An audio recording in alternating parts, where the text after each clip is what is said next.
there have been fewer press cases, I think, lately. And I think, and I don't have a very firm set of data on which to explain that.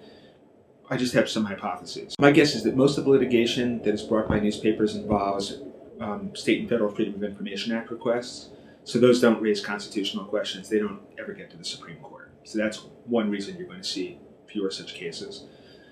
But I think the press in general has not taken as adversarial a role with regard to powerful institutions. I think there's been a kind of retreat since Watergate. And as a result, you don't have the kinds of Pentagon Papers type disputes involving newspapers.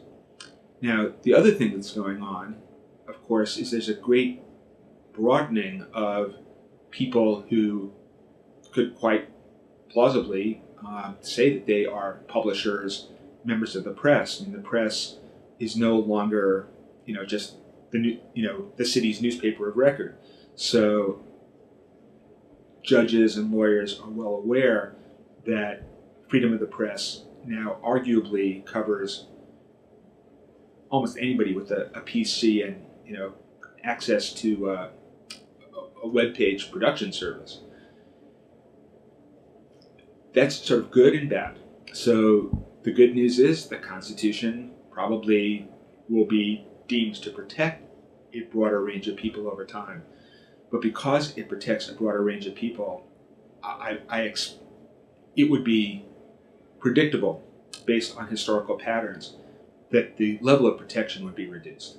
That is, the less distinctive the press is as an institution from ordinary people doing what everybody does, the less the protections are going to be distinctive to the press.